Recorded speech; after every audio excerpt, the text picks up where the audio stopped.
Manood,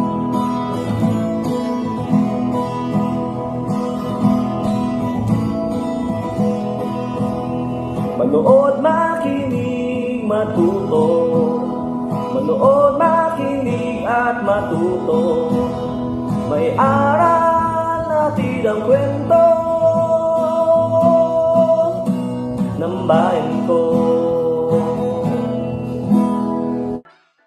Magandang araw! Isang bagong paglalakbay na naman mula sa kaba ng mga kwento ng bayan ko ang ating pagsasaluhan ngayon. Ako nga pala si Teacher Grace na maghahatid sa inyo ng mga kwentong kapupulutan ng aral. Ang inyong mapakikinggan ay isang kwento tungkol sa isang bangka ng pamilyang Mang-Amboy at Aling Betina na magtuturo sa atin na huwag mawala ng pag-asa kahit na anumang problema o pagsubok na dumating. Ito'y pinamagatang si Ambet, ang Bangkang Maliit.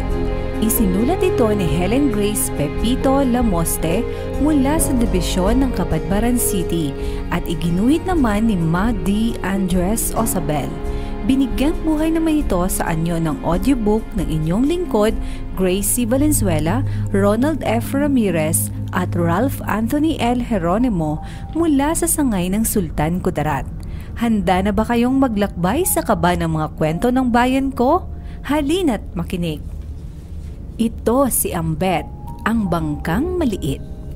Kulay pula at asul ang kanyang pintura.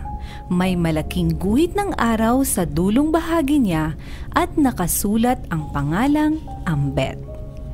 Ipinangalan ang bangka kay Ambet na anak ng may-aring sina Mang-Amboy at Aling Betina. Sabay daw kasi silang dumating sa buhay nilang mag-asawa, kaya para silang araw na nagbibigay liwanag sa kanilang buhay. 7 taon na ang anak ni Mang-Amboy, kaya 7 taon na rin ang maliit na bangkang si Ambet. Kahit ganito nakatagal si Ambet sa pagseserbisyo kay Mang-Amboy, ay para pa rin siyang bago dahil sa paraan ng pag-aalaga nito sa kanya. Bago dalhin ni Mang-Amboy si Ambet sa dagat, ay tinitingnan muna niya ito kung may gasgas o butas. Hindi rin niya ito nilalagyan ng mga mabibigat na bagay. Tanging lambat, balde at sagwan lamang ang kanyang inilalagay dito. Kapag inilaot o idinadaong si Bangkang Ambet, ay pinagtutulungan siyang buhati ng mga kumpare ni Mang-Amboy. Ginagawa nila ito upang hindi magasgasan ang maliit na bangka. Hindi rin basta-bastang ipinapalaot ni Mang-Amboy si Bangkang Ambet tuwing masama ang panahon. Inilalagay lamang ito sa harapan ng kanilang bahay at tinatakpan upang hindi mabasa ng ulan. Tuwing 4:00 ng madaling araw, pumapalaot si Mang-Amboy kasama ang maliit na bangkang si Ambet. Maaga ring gumigising ang kanyang asawang si Aling Betina kasama ang kanilang anak upang ihatid sila sa baybayin. Mag-ingat ka, mahal ko. Huwag mo hayaang abutan ka ng matinding init sa dagat. Ang palaging paalala ni Aling Betina kay Mang-Amboy tuwing pumapalaot. Oo, mahal. Tatandaan ko yan. Narito naman si Bangkang Ambet na kasama ko. Sagot ni Mang-Amboy kasabay ng paghalik at pagyakap sa kanyang asawa at anak. Sa laot ay masipag na binibingwit o di kaya'y nilalambat ni Mang-Amboy ang mga isda. Kinakailangang mapuno niya ang mga balde ng mga isda upang may maibitbit siya pa uwi. Kapag napuno na ang balde ng mga isda at mataas na ang sikat ng araw, umuuwi na sina Mang-Amboy at Bangkang Ambet. Naghihintay naman sa baybayin si Aling Betina sa kanilang pagdating. Pagdating sa baybayin ay tinitimbang ni Mang-Amboy at Aling Betina ang mga isda. Nilalagyan din nila ito ng yelo para manatiling sariwa kapag kanilang ibinibenta. Kapag handa na ang mga isda ay inilalako ito ni Aling Betina sa mga kabahayan ng Barangay Tolosa. Ang mga hindi na ibinta naman ay ginagawa nilang ulam at pinagsasaluhan nila sa kanilang hapag-kainan.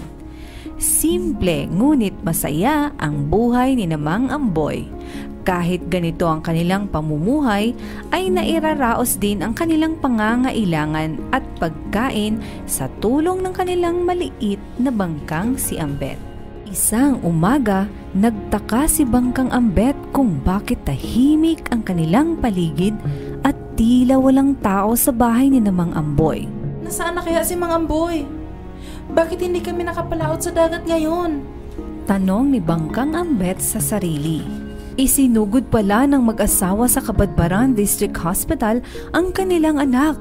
Inaapoy kasi siya ng lagnat. Nagka-dengue raw ang bata, sabi ng doktor. Kinahapunan ay umuwi si Mang Amboy na malungkot. Nakamarka sa kanyang mukha ang bigat sa kanyang nararamdaman. Bakit kaya malungkot si Mang Amboy? Tanong ni Bangkang Ambet. Maya-maya ay nilapitan ni Mang Amboy si Bangkang Ambet. Napaluha siya at sinabing, Aking Bangkang Ambet, pasensya ka na sa aming desisyon. Kailangan talaga namin ng pera ngayon para sa pagpapagamot ng anak ko. Ibibenta ka na namin sa ibang mangingisda bukas. Nalungkot si Bangkang Ambet. Gusto niyang pakiusapan si Mang Amboy. Huwag po ninyo ako ibenta, Mang Amboy! Ayoko pong mawalay sa inyo! Ngunit hindi siya nito marinig. Dahil sa pagod at problema ay nakatulog si Mang Amboy sa kanyang bangkang maliit. Habang si Bangkang Ambet naman ay walang ibang ginawa kundi ang magdasal na hindi siya mawalay sa pamilyang kanyang kinagisnan. Panginoon, sana po ay hindi ako mawalay sa pamilya ni Mang Amboy. Tulungan po ninyo siya na makahanap ng pera upang maibayad sa pagpapagamot ng anak niya. Paulit-ulit na dasal ni Bangkang Ambet. Kinaumagahan ay umihip ang lamig na hangin at nagising si Mang Amboy. Bigla niyang napansin ang isang papel na napadpad sa kanyang bangka. Kinuha niya ito at binasa. Aba, piyesta na pala sa barangay natin sa Makalawa, Bangkang Ambet.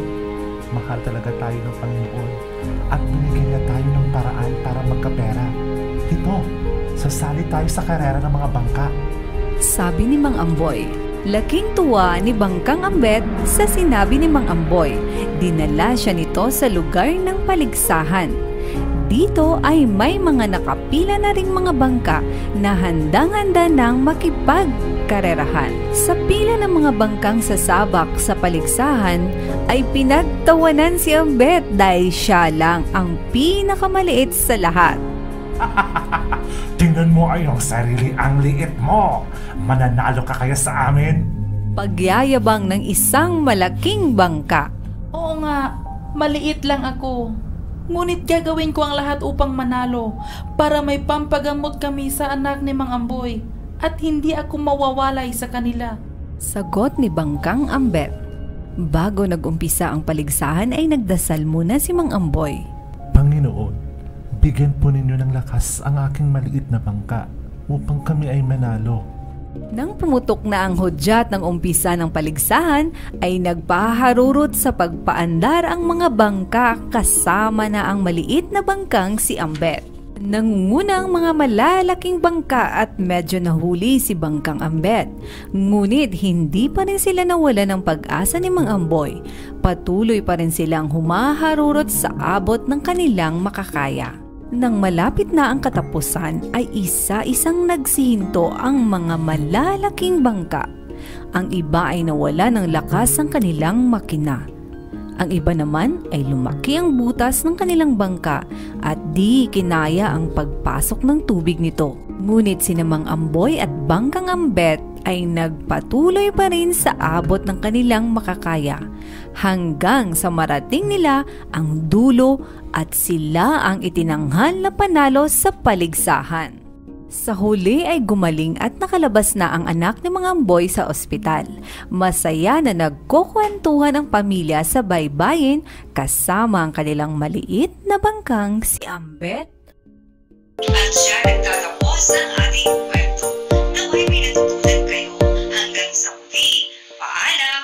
Ang kaban ng mga kwento ng bayan ko ay mula sa amin ng Bureau of Learning Resources at ng mga Learning Resources Management Section ng Kagawaran ng Edukasyon. Manood, makinig, at matuto.